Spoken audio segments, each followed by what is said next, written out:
Oromiyaa bakkoonni garaagaraa yeroo ammaa to'annoo waraana bilisummaa Oromoo jala oolaa kan jiran yoo ta'u, lixa Oromiyaatti Wallagga Bahaa, Ona Nunnuu, Qumbaa, Wallagga Lixaatti Ona Beegii akkasumas kibbi Oromiyaa harki caalaan to'annoo waraana bilisummaa Oromoo jala jiraachuudha kan beekame. Haaluma kanaan waraanni bilisummaa Oromoo Bobbaan Taaddasaa Birruu godina Salaalee Aanaa Kuyyuu Ganda Qarree Taa'aatti galgala edaa jechuun fulbaana 7/2021 waraana mootummaa irratti tarkaanfii jabaa fudhachuu beeksise. Tarkaanfii fudhatame kanaanis waraana mootummaa irra miidhaa jabaan ga'uun beekameera.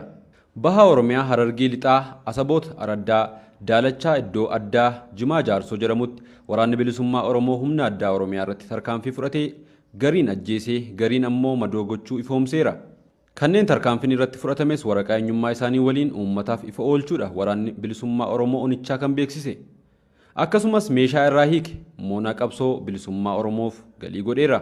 Oduma waraana bilisummaa Oromootiin waraanni bilisummaa Oromoo zoonii giddu galeessaa fulbaana 7/2021 jajjabee leenjii irra turan kanneen lakkoofsaan hedduu ta'an eebbisuun dirree qabsootti bobbaasuu beeksiseera.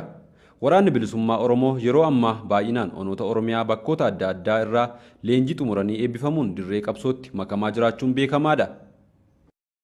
Dararaa waraanni mootummaa ilmaan Oromoo irratti raawwachaa jiru haalaan sadarkaa yaaddessaadha dhaqqabuun beekame. Oromiyaa bakkoota garaagaraatti waraanni mootummaa ilmaan Oromoo irratti dararaa suukkanneessaa raawwachaa jiraachuu hawaasni bakkoota garaagaraa irraa himachaa jiru.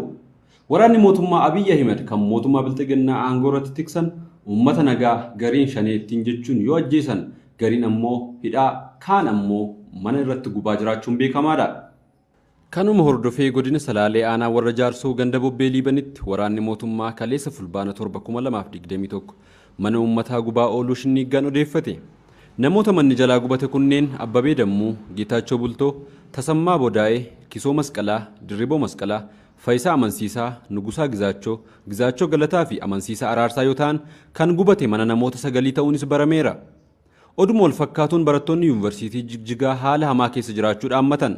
Barattoonni Oromoo mooraa yuunivarsiitii Jigjigaa keessa jiran dararaa hamaan poolisii Sumaaliin irratti raawwatamaa jiraachuu himatu. Poolisoonni Sumaalee maqaa Oromummaa qofaan ijoollee Oromoo mooraa kana jirtu dararaa kan jiran yoo ta'u, barataa Caalaa jedhamus akka malee reebuun yeroo ammaa du'aaf jireenya gidduuttis argama jedhame. Humni addaa Oromiyaa maqaa Oromoon of waamaa Oromoo ajjeesullee poolisoota Sumaalee waliin ta'uun dararaa barattoota Oromoo irratti raawwachaa jiraachuu barattoonni Oromoo mooraa